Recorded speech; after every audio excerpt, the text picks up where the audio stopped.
नमस्कार, अजय चतुर्वेदी। मित्रों, मोदी सरकार 2 ने अपने कार्यकाल के अंतिम समय में जिस ढंग से तकरीबन 150 विपक्षी सांसदों को निलंबित कर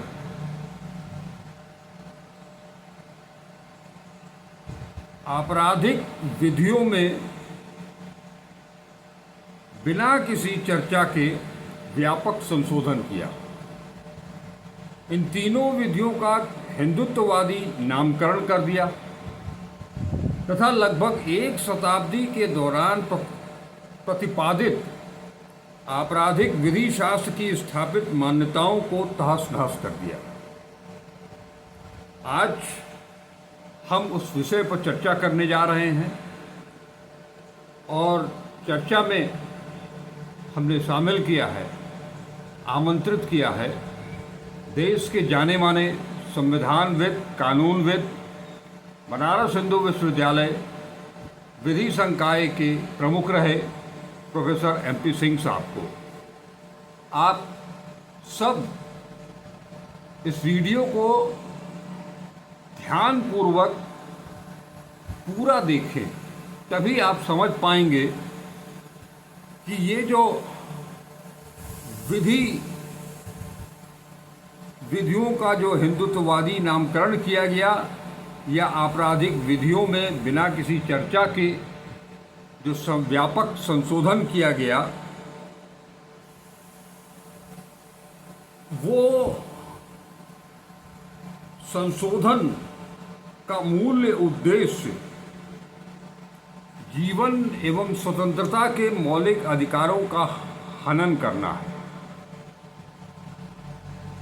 उसका उद्देश्य नागरिकों के अधिकारों का दमन करना है। इन संशोधनों को, जैसा कि आप सब लोग जानते हैं, 1 जुलाई से लागू हो जाना है। इसकी घोषणा पहले ही की जा चुकी है। अब संसद के भीतर क्या कुछ होगा, इसे देखना भी समझना भी बहुत महत्वपूर्ण होगा, क्योंकि ये कानून जिस ढंग से पारित कराया गया है वो विपक्ष जो आज़ादी के बाद से संसद में सबसे बड़ा विपक्ष है और विपक्ष के तेवर भी काफ़ी तल्ख है। कांग्रेस सांसद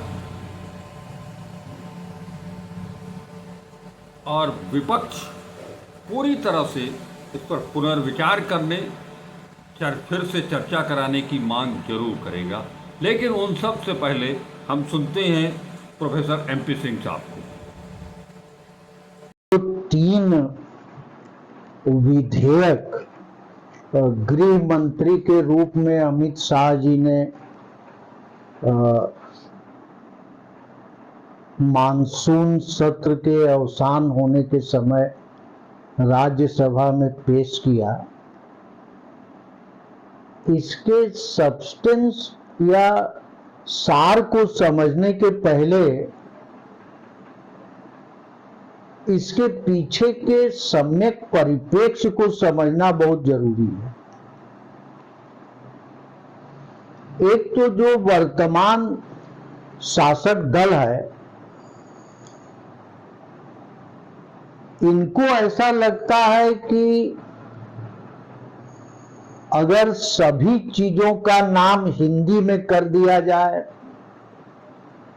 आपको पता होगा कि इसको लेके दक्षिण के प्रांतों में विरोध अभी प्रारंभ हो गया है और तमिलनाडु के मुख्यमंत्री स्टालिन का इस पर बहुत गंभीर वक्तव्य आ चुका है। दक्षिण के प्रांतों का ये कहना है कि भारतीय भारतीय भारतीय जो हिंदी में तीनों विधेयकों का नाम रखा गया, ये एक प्रकार से दक्षिण भाषी प्रांतों पर हिंदी थोपने की भी साजिश है। दूसरी बात ये जानना जरूरी है कि हम लोग कॉमनवेल्थ देशों के सदस्य हैं जी और कॉमन लॉ देशों में कॉमन लॉ सिस्टम है लॉ का, जी जी जिसको हमने ब्रिटिश वैधानिक पद्धति से लिया है। एक बात समझने की जरूर है कि जब इंसान के विरुद्ध होता है तो वो चाहे इंग्लैंड में हो, अमेरिका में हो, कनाडा में हो, ऑस्ट्रेलिया में हो या भारत में हो, अपनी सुरक्षा के प्रति प्रत्येक मुल्क के नागरिक की वही प्रतिक्रिया और भावना होती है। ऐसा नहीं है कि अगर एक हत्या ऑस्ट्रेलिया में की गई और एक हत्या भारत में की गई तो भारतीय व्यक्ति का रिस्पांस एक ऑस्ट्रेलियाई, कनाडाई या ब्रिटिश व्यक्ति से कोई अलहदा होगा, अलग होगा। लेकिन इनका जो एक नए किस्म का राष्ट्रवाद है उसमें एक बड़ा सतही तत्व है कि अगर हर चीज का नाम बदल दो जी तो वो भारतीय राष्ट्रीयता का द्योतक हो जाता है। स्टिकर लगाने से जी, हम एक उदाहरण आपको देना चाहते हैं कि दिल्ली में राजपथ का नाम बदल करके कर्तव्य पथ किया गया। जी लेकिन आप जानते होंगे कि देश का प्रधानमंत्री कैसे बनता है। सर्वप्रथम वो मेंबर ऑफ पार्लियामेंट होता है, जी संसद सदस्य, जी जी और वो उसी के आसपास उसका दफ्तर और निवास है जिसका नाम कर्तव्य पथ रखा गया। लेकिन राजपथ के नाम बदलकर कर्तव्य पथ करने के बाद परिणाम ये हुआ कि प्रधानमंत्री जो मूलतः लोकसभा का सदस्य है उसकी लोकसभा राज्यसभा में जाने की कर्तव्य ही खत्म हो गया। तो आप इस रहस्य को अजय जी समझिए कि नामकरण की जो ये प्रक्रिया चली है जी जी उसका वास्तविक जीवन में असर क्या होता है, जो जिस तरह से जबरन अविश्वास प्रस्ताव पेश करके प्रधानमंत्री को उनके कर्तव्य की तरफ खींचा गया। जी ये नाम बदलने से नहीं हुआ, हाँ हाँ ये राजनीतिक दबाव और राजनीतिक इच्छा शक्ति और विरोधियों की एकजुटता के कारण हुआ। जी अब आप इस परिप्रेक्ष्य को समझिए कि अभी स्वतंत्रता दिवस की पूर्व संध्या पर द्रौपदी मुर्मू राष्ट्रपति हैं, जिनको महामहिम भी कहा जाता है, उन्होंने जो भाषण दिया उसमें धर्म की जगह उन्होंने पंथ कर दिया, जी जो कि भारतीय जनता पार्टी का एक शाश्वत एजेंडा है, क्योंकि धर्मनिरपेक्षता शब्द संविधान में, हाँ पंथ निरपेक्षता है नहीं। जी है आरएसएस के लोगों का कहना है कि ये धर्मनिरपेक्ष देश नहीं है, ये यूरोपीय अवधारणा है, ये पंथ निरपेक्ष देश है। तो जिस राष्ट्रपति ने वर्तमान संविधान की शपथ लिया है उस शपथ का उल्लंघन करते हुए, उसका वायोलेशन करते हुए उन्होंने पंथ शब्द का उपयोग किया। जी जी भारत का उपराष्ट्रपति और भूतपूर्व मुख्य न्यायाधीश जो अब एक राज्यसभा का सदस्य है, रंजन गोगोई जी इन लोगों ने यह प्रचारित करना शुरू किया, उसके पीछे इनका मंतव्य है कि संविधान का जो मूल रचना है, बेसिक स्ट्रक्चर, हाँ वह एक विवादित अवधारणा है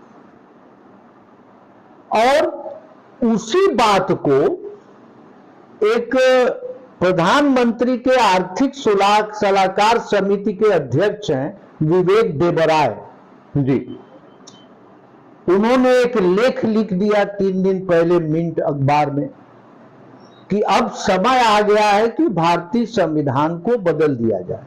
तो आप अजय जी एक बात समझिए, एक जर्मन वर्ड है, एक विधि के दार्शनिक का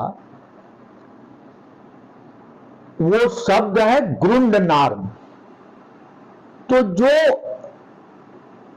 उच्चतम न्यायिक व्यवस्था होती है संविधान, उसी से बाकी न्यायिक व्यवस्थाएं अपनी शक्ति को ग्रहण करती हैं। जी। तो इन लोगों की इच्छा है कि ग्रुंडनार्म या जो सर्वोच्च विधि व्यवस्था संविधान में निहित है उसी को बदल दिया जाए। इसके एक तरह से उसकी आत्मा को नहीं, आत्मा को भी, संरचना को भी, शरीर को भी, केवल आत्मा को नहीं, शरीर सहित। हाँ, आत्मा के बारे में तो संविधान बनने के बाद भारतीय ध्वज के बारे में, सारी चीजों के बारे में आरएसएस से लेकर दीनदयाल उपाध्याय तक का कहना है कि इस संविधान की आत्मा भारतीय नहीं है। वो लोग मनुस्मृति को ज्यादा भारतीय वैधानिक व्यवस्था मानते हैं। खैर, मैं उसके विवाद में नहीं जाना चाहता, बहुत इतर हो जाएगा आपने जो हमें विषय दिया है। अब इन्होंने 3 विधेयकों को पेश किया। जी। इन्होंने इंडियन पिनल का कोड का नाम रख दिया भारतीय न्याय विधेयक, जी, या भारतीय, दूसरा नाम इन्होंने कर दिया कि भारतीय नागरिक सुरक्षा संहिता, जो क्रिमिनल प्रोसीजर कोड 1973 का नाम था, और तीसरा कर दिया भारतीय साक्ष्य अधिनियम। जी। अगर आप तीनों विधेयकों को पढ़ेंगे तो मैं एक उदाहरण दे दूं कि जैसे आप केक बनाते हैं तो उसकी टॉपिंग आप करते हैं, ऊपर थोड़ा कुछ फूल पत्ता, कुछ उसमें चेरी का टुकड़ा लगा देंगे, कुछ काजू वगैरह मेवा बादाम छिड़क देंगे, इसको टॉपिंग कहते हैं। जी, जी। तो इन तीनों विधेयकों की जो मूल चीजें हैं वो 3-4 चीजों में ही निहित है कि ये सरकार चाहती क्या है। असल में ये सरकार हमारे मौलिक और अधिकारों और मानवाधिकारों को नहीं चाहती, और वो फौजदारी विधियों के द्वारा एक किस्म का आज्ञाकारी समाज चाहती है। अच्छा। और उसका यंत्र होगा भय। जी। और ये भय उत्पन्न किया जाएगा फौजदारी कानूनों के द्वारा। अब उदाहरण के तौर पर रोलेट कमीशन बैठाया गया, जिसको हम लोग आमतौर पर सेडिशन कमेटी भी कहते हैं। ये भारतीय दंड संहिता के मूल प्रति में नहीं था, इसीलिए इसकी धारा को कहते हैं 124A। कानून में जब आप धारा के संग A, B, C ये सब पाने लगते हैं तो इसका मतलब है कि ये मूल आख्यान में नहीं था, इसको बाद में जोड़ा गया।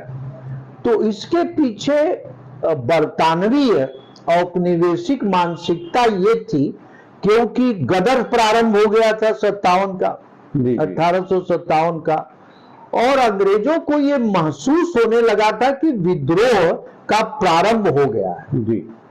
तो राजनीतिक आवाज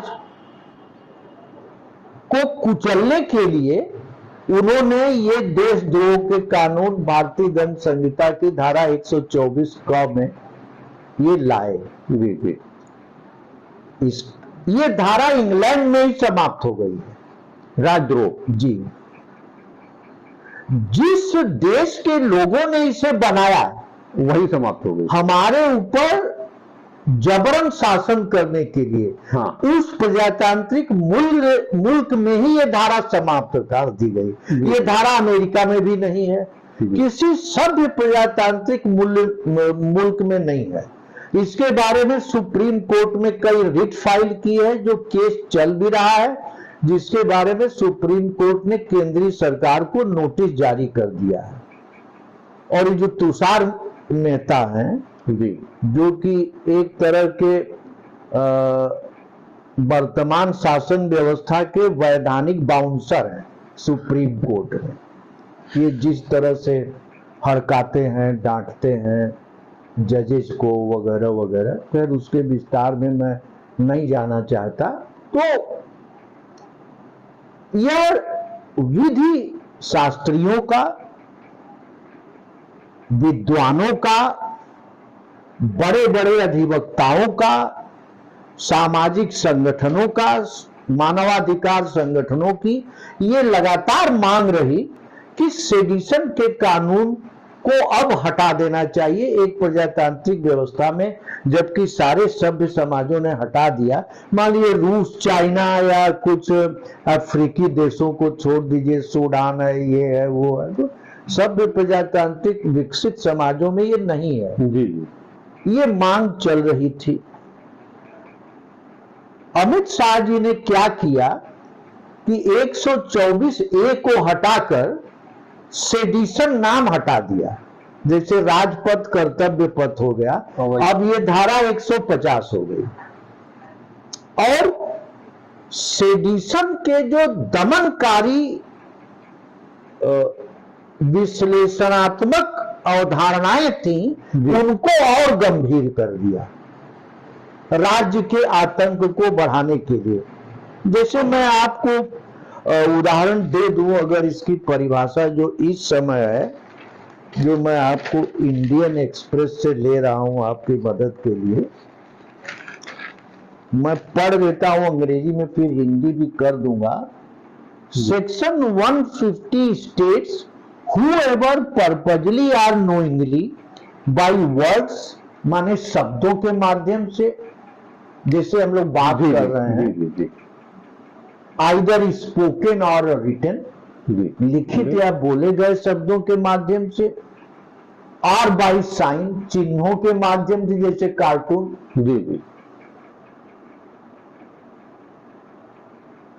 और बाई विजुअल रिप्रेजेंटेशन, जैसे पोस्टर वगैरह, बैनर वगैरह, और बाई इलेक्ट्रॉनिक कम्युनिकेशन, जैसे व्हाट्सएप है, ट्विटर है, फेसबुक है, सोशल मीडिया, हाँ, एटसेट्रा एटसेट्रा, इलेक्ट्रॉनिक कम्युनिकेशन, और by use of financial means और अदरवाइज एक्साइट्स और अटेम्प्ट्स टू एक्साइट सेसेशन और आर्म रिबेलियन और सबवर्सिव एक्टिविटीज और encourages feelings of separatist activity or endangers sovereignty, unity or integrity of India, indulges in or commits any such act shall be punished। Minimum punishment कर दिया 7 साल और maximum आजीवन कारावास।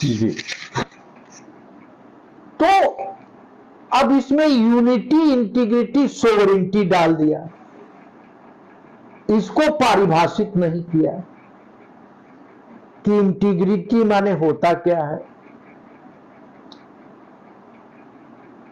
Sovereignty क्या है। हम कोई बयान दे दें, हाँ, और एक सबसे गलत काम या अन्यायपूर्ण कार्य ये हुआ कि ब्रिटिशर्स ने, मैकॉले ने पुलिस को अधिकतम 15 दिन तक किसी को जेल में रखने की शक्ति दिया था। इस नए कानून से 60 से 90 दिन का दे दिया। 15 दिन का वो 90 दिन हो गया, हाँ, 60 दिन हो 4 से 6 गुना बढ़ा दिया। तो आप ये समझिए कि इन कानूनों का मानवीकरण हुआ कि अमानवीकरण हुआ, राज्य का आतंक घटा कि बढ़ा, मौलिक अधिकारों की सुरक्षा ज्यादा बढ़ी या उसका हनन बढ़ गया। यहां पर मैं एक निवेदन आपसे और कर दूं कि हमारे आपराधिक विधि या पूरी प्रक्रिया का जो मुख्य यंत्र है वो है पुलिस। जी, Prakash Singh versus union of India के केस में 20 साल 25 साल पहले सुप्रीम कोर्ट ने कहा कि आप पुलिस रिफॉर्म कीजिए, लेकिन आज की सत्ता और प्रादेशिक सत्ताएं पुलिस के ही बल पे चलाई जा रही हैं। बिल्कुल। इसलिए इन्होंने पुलिस रिफॉर्म पर कुछ नहीं किया। जस्टिस एएन मुल्ला की अध्यक्षता में आज से 35-40 साल पहले एएन मुल्ला कमेटी बैठाई गई जेलों में सुधार पर। उस पर इन लोगों ने कोई काम नहीं किया। इनकी अर्जुन की तरह निगाह थी कि कैसे हम लोकतांत्रिक तरीके से प्रकट किए गए विचारों पर खतरनाक किस्म से रोक लगाएं। जी भय का वातावरण व्याप्त करके फौजदारी कानूनों का। जी जी जी। इसमें इन्होंने पब्लिक ऑर्डर भी जोड़ दिया, लोक व्यवस्था। हाँ हाँ। अब इसी के समकक्ष आप एक कानून को और देख लीजिए। इन्होंने भारतीय न्याय संहिता, जो भारतीय दंड संहिता थी, जी, उसमें एक आतंकवाद की परिभाषा जोड़ दिया, टेररिज्म का, जो अभी तक नहीं थी। आप जानते होंगे कि आतंकवाद से डील करने के लिए यूएपीए एक्ट है, जी, जिसमें जमानत ही नहीं मिल पा रही है। हाँ 4-4 5-5 साल से आप देखते होंगे उमर खालिद और वो जो महाराष्ट्र में पकड़े गए प्रोफेसर लोग, एक तो स्टेन स्वामी मरी गए, जी जी, यूएपीए एक्ट में बंद किए गए थे जेल में। वो तुमको तो पार्किंसन हो गया था, जी जी, वो तो सीख मांग रहे थे चूस कर पानी पीने के लिए, वो नहीं दिया गया न्यायालयों के द्वारा और वो मर गए। तो टेररिज्म को जरा सुनिए ठीक से।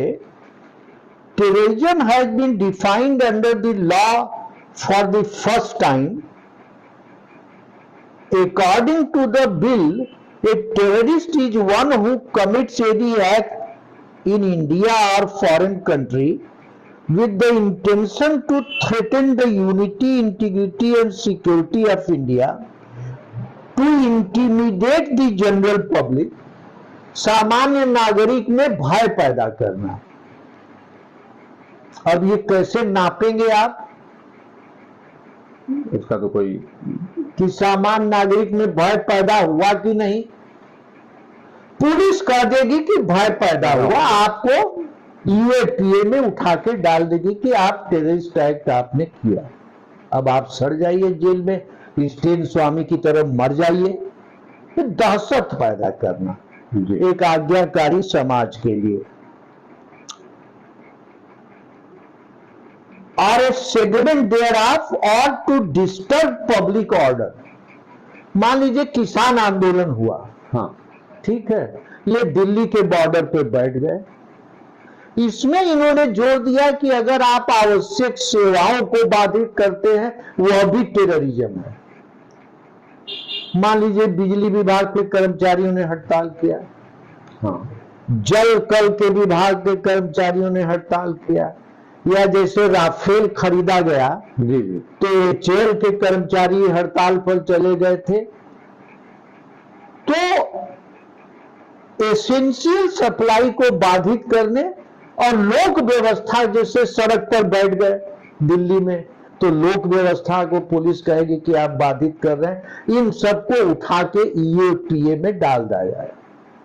अब जो सबसे बड़ी आवश्यकता थी कि इस देश में अब दुनिया के अधिकतम देशों में मृत्यु दंड को समाप्त कर दिया गया है, हाँ, लेकिन इन्होंने मृत्यु दंड को समाप्त नहीं किया। ठीक है। इसके बाद प्रिजन रिफॉर्म पर कोई काम नहीं किया। पुलिस रिफॉर्म जो एक आतताई राज्य व्यवस्था का मूल यंत्र उपकरण है, जी जी, उसकी शक्ति को इन्होंने और बढ़ा दिया। जो वो 15 दिन तक जेल में रख सकती थी, अब वो 60 से लेकर 90 दिन तक आपको कैद में रख सकती है। तो 15 दिन भी तो कहने को था, उसमें भी 90 दिन 100 दिन उससे हाँ, ज्यादा लोग पड़े रहते थे बिना किसी टालते सुनवाई जाते के। थे। अब इन्होंने कुछ, मान लीजिए जैसे एक मर्डर होता है हाँ और वो एक समूह में लोग जाते हैं, तो अगर 5 से ज्यादा लोग हैं तो सेक्शन 149 अनलॉफुल असेंबली के अंतर्गत सभी को सजा होती थी, सजाए मौत। जी। अगर 2 या उससे ज्यादा है तो सेक्शन 34 में सभी को सजा होती थी। अब ये जो लिंचिंग हो रही है, मॉब लिंचिंग। जी, मॉब लिंचिंग में इन्होंने अगर मर्डर भी कर दिया जी तो चूंकि मॉब लिंचिंग इनके राजनीतिक सत्ता प्राप्ति और ध्रुवीकरण का एक माध्यम है, तो उसमें मैक्सिमम सजा केवल 7 साल होगी। क्या बात। अब आप इस पूरे अभियान के रहस्य जो पीछे छिपा है इसको समझिए। जी जी। ठीक है, इन्होंने कहा कि अगर बच्चों का रेप होता है तो उसमें इन्होंने सजा को बढ़ाया है, और कुछ छोटे मोटे प्राविधानों में इन्होंने काफी संशोधन किया है। कुछ इन्होंने टॉपिंग की तरह छोटा मोटा अच्छा काम भी किया है। अब जैसे कि ये एक नाम दे रहे हैं काफी लंबा सा, जो मैंने आपको बताया है, जो क्रिमिनल प्रोसीजर कोड था। जी जी जी। अब उसका नाम जो है इन्होंने दे दिया कि भारतीय नागरिक सुरक्षा संहिता। जी ये असल में सुरक्षा की संहिता नहीं है, ये आपराधिक विधि में मुकदमा चलाने की प्रक्रिया की संहिता है। ये अपने आप में कोई सुरक्षा नहीं देती है। जी जी जी। कैसे पुलिस इन्वेस्टिगेशन करेगी, कैसे एफआईआर होगा, कैसे जांच करेगी, कैसे मुकदमों का प्रोसिक्यूशन करेगी, कैसे फैसला दिया जाएगा, ये प्रक्रिया की संहिता है। ये अपने आप में कोई सुरक्षा नहीं देती। जी समझ गए ना हाँ। आप?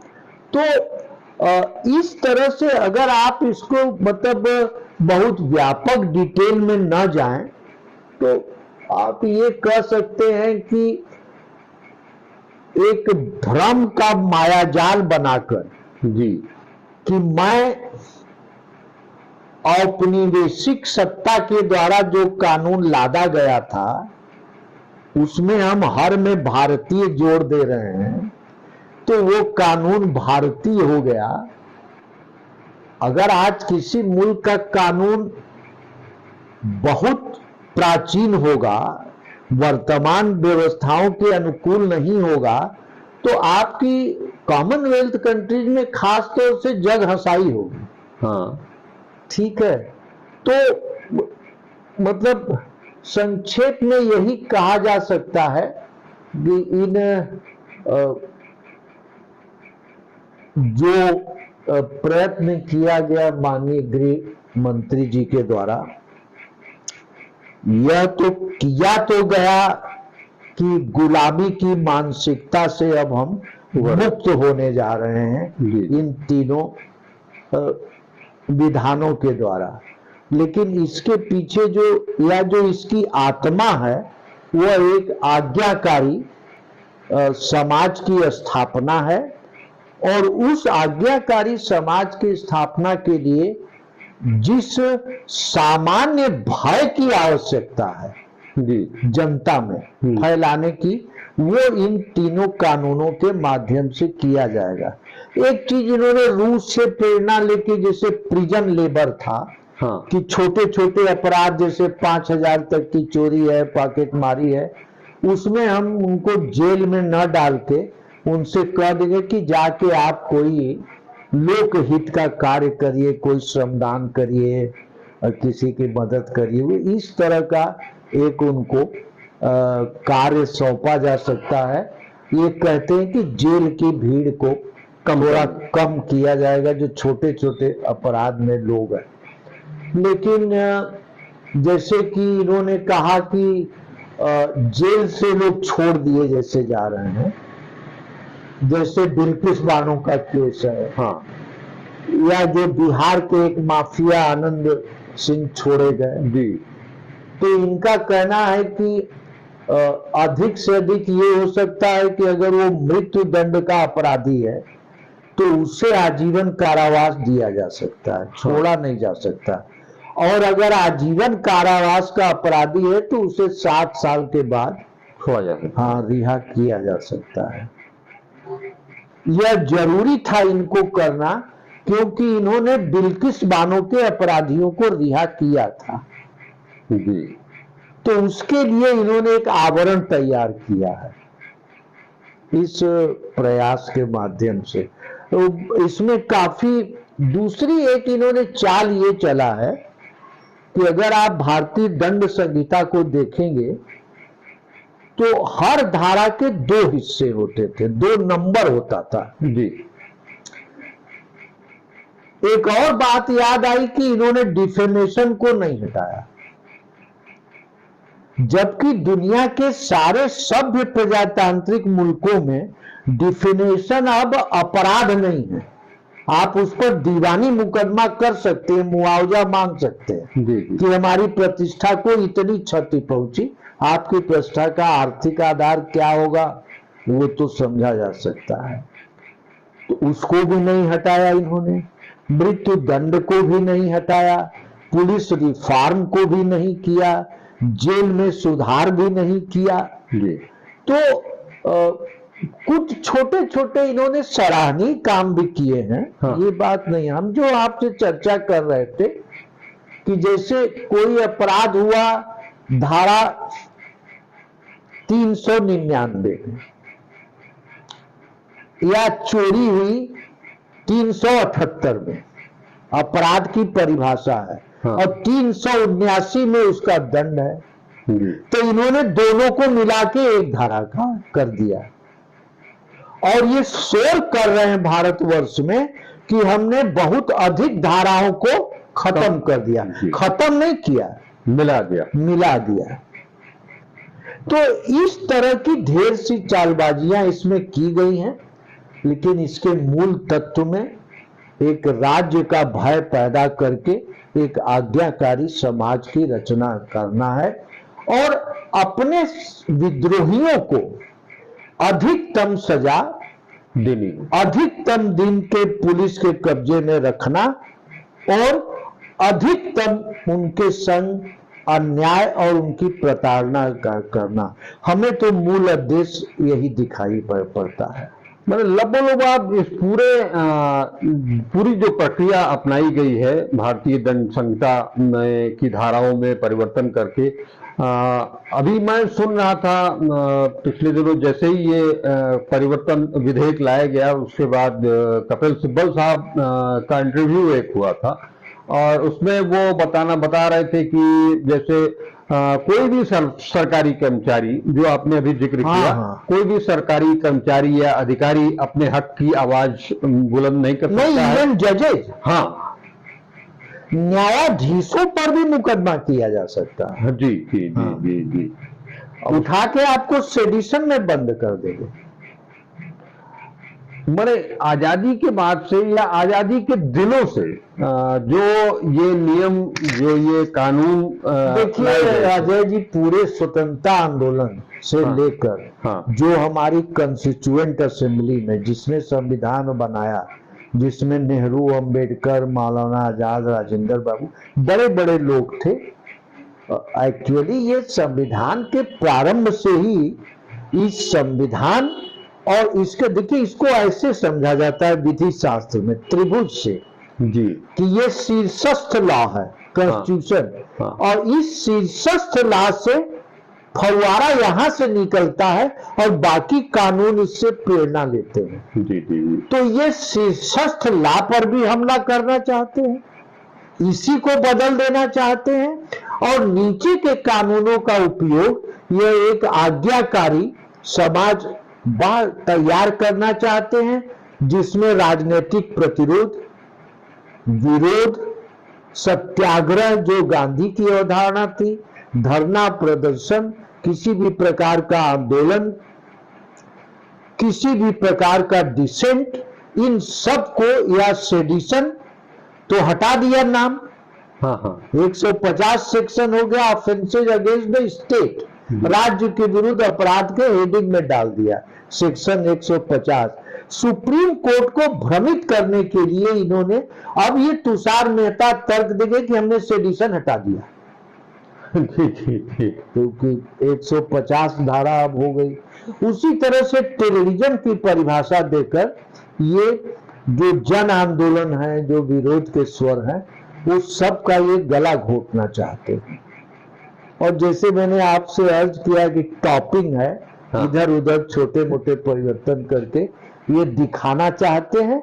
और सबसे बड़ा इनका उपलब्धि जो बता रहे हैं, जैसे राजपथ को कर्तव्य पथ कर दिया, जी। वैसे इंडियन को भारतीय कर दिया। से विकलांगों को दिव्यांग कह दिया, हाँ, नए नए शब्दों को गढ़ और करके। दिव्यांग जब जा रहा है मांग करने अपनी सैलरी की, नौकरी की, जी। तो पुलिस उसको लाठी से मार रही है। हाँ तो ये पुलिस स्टेट ये बना रहे हैं, जैसे चाइना है, रूस है, हंगरी है, तुर्की है, ये इन लोगों से प्रभावित है। बोल्सोनारो था ब्राजील में। ये सभी लोग मोदी जी के परम मित्र हैं। आप माफ कीजिएगा हमको, जी जी जी जी जी सब लोग नहीं। मित्र हैं। हाँ हाँ मतलब एक तरह से ये कहा जा सकता है कि जो आजादी के बाद से और अब तक जो एक लोकतांत्रिक व्यवस्था थी, उसको समाप्त करने या उसको खत्म करने की नहीं, देखिए, दिखावटी रूप से लोकतांत्रिक रहेगा, चुनाव होगा, हाँ जैसे कि रिप्रेजेंटेटिव डेमोक्रेसी, लेकिन विरोध पक्ष नहीं रहेगा। वही वही मेरा कहना था कि हम जब अपने हक के लिए आगे आते हैं या विपक्ष एक राजनीति शास्त्र के बहुत बड़े विद्वान है प्रताप भानु मेहता, जी जिनको अशोका यूनिवर्सिटी से निकलवा दिया गया सरकार के द्वारा। उन्होंने एक फ्रेज का इस्तेमाल किया है, इलेक्टेड ऑटोक्रेसी। इलेक्टेड ऑटोक्रेसी, हाँ, चयनित अधिनायकवाद, चुना हुआ अधिनायकवाद, ये कायम करना चाहते हैं। अच्छा हुआ कि ये अभी एक्ट नहीं बना, नहीं तो हमको आपको भी पकड़ लेते। हाँ जी जी अच्छा हुआ कि हम लोग इसके बनने के, पारित होने के पहले बोल रहे हैं। चलिए अब अच्छा। पारित कैसे करवाया जा रहा है? ध्वनि मत से 2-2 मिनट में 21 बिल पास हो गई। कोई चर्चा नहीं, नहीं नहीं, और एक चीज और आपको बता दें कि इसके निर्माण की प्रक्रिया में जो 5 लोग थे,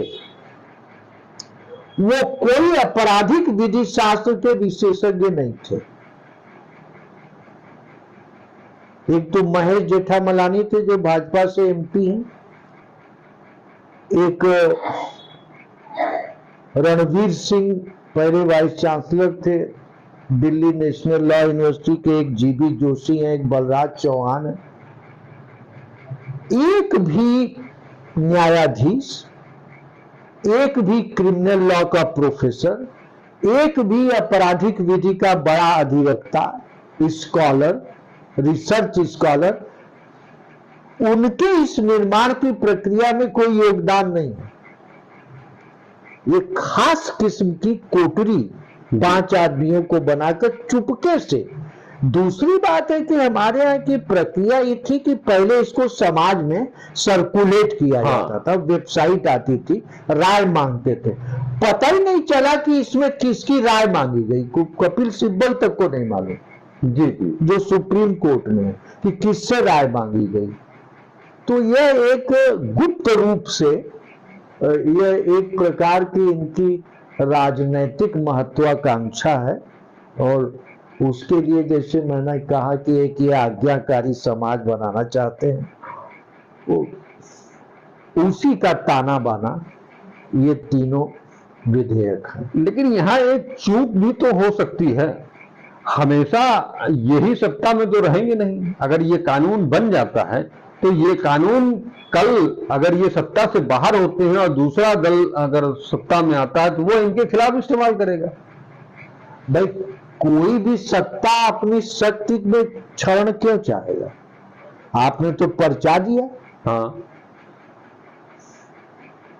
लेकिन समाज तो अलोकतांत्रिक हो गया। बिल्कुल। मैं सत्ताओं की बात नहीं कर रहा हूं। हाँ, हो सकता है दूसरी सत्ता इनसे भी ज्यादा आतताई आ जाए, बिल्कुल। लेकिन लोकतांत्रिक व्यवस्थाओं का क्या होगा? वो तो आप इलेक्शन कमीशन को पूरा कब्जे में कर दिए, जी, चीफ जस्टिस जो उसमें रहना था आपने हटा दिया, आप सारी संस्थाओं पर कब्जा करते जा रहे हैं, तो दूसरी सत्ताएं आएंगी तो वो क्यों लोकतांत्रिक हो जाएंगे? क्या रास्ता आप दिखा रहे हैं? आप तो पार्टी विद डिफरेंस थे। हाँ, तो ये एक तरह से तो छद्म रूप से आपने लोकतंत्र को पूरी तरह से समाप्त कर दिया। प्रक्रिया तो यही है, अंदर से दिखावा कंकाल रहेगा, कंकाल रहेगा, उसके अंदर हृदय नहीं रहेगा। ठीक सर, आपसे बातचीत करके बड़ा अच्छा लगा। आपने बहुत कुछ इस कानून के बारे में जो हम लोग नहीं जानते, हम मतलब जनता के बारे को कोई जानकारी नहीं है। कहा तो यहाँ तक जा रहा है कि उन सुप्रीम, जैसा आपने बताया कि सुप्रीम कोर्ट के वकीलों को भी इसकी जानकारी नहीं है, सरकारी कर्मचारियों, अधिकारियों। विधि विद्यालय जो है जी, जैसे मेरी लॉ फॉर फैकल्टी, हाँ, इसी में कहीं कोई चर्चा नहीं हुई, कोई पत्र नहीं आया। अरे भाई, यहां से कानून के, यहां से अधिवक्ता भी पैदा होते हैं, न्यायाधीश भी। हाँ, उनको पता ही नहीं कि ऐसा कोई गर्भ में कोई बच्चा पल रहा है, एक दिन 9 महीने बाद निकल आया, 17 मतलब मानसून सत्र के अंतिम दिन आ गया एकाएक, और वो भी ध्वनिमत से पारित भी हो गया। हाँ, नहीं पारित नहीं हुआ, अभी तो ये चला गया सेलेक्ट कमेटी। हाँ, जी जी जी, तो सेलेक्ट कमेटी में बहुमत तो इन्हीं का रहेगा। हाँ, कुछ विरोध पक्ष के लोग रहेंगे, अपनी वो विरोध को शायद दर्ज भी कराएंगे, लेकिन इनको उससे मतलब क्या है? वो तो नकार खाने में तूती की आवाज, उसके अलावा तो वो कुछ नहीं, उनको तो ये कहेंगे कि ये भारतीयता के विरोधी हैं। हाँ, हमने गुलामी के कानूनों में परिवर्तन किया तो ये हम उसका विरोध कर रहे हैं, ये देशद्रोही है, राष्ट्रद्रोही है। तो उनके खिलाफ केस भी बन जाएगा। हाँ। वो उनको जेल में भी डाल दिया। केस तो अभी नहीं बन पाएगा, लेकिन राजनीतिक धार मिल जाएगी।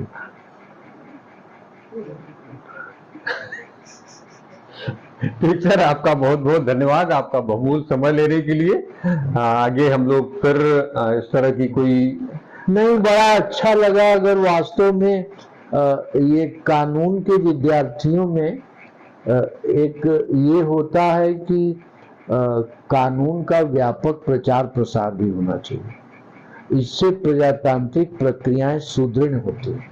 जी, जैसे स्विट्जरलैंड में तो वो हर आदमी की राय मानते हैं कानून बनाने के पहले, उसकी काउंटिंग करते हैं, तो जो बहुमत की राय होती है उसको पारित किया जाता है। तो हमारे यहाँ तो खैर अंधेर गर्दी चल रही है, तो उससे ठीक सर, नमस्कार, हम फिर मिलेंगे। बहुत बहुत धन्यवाद आपको।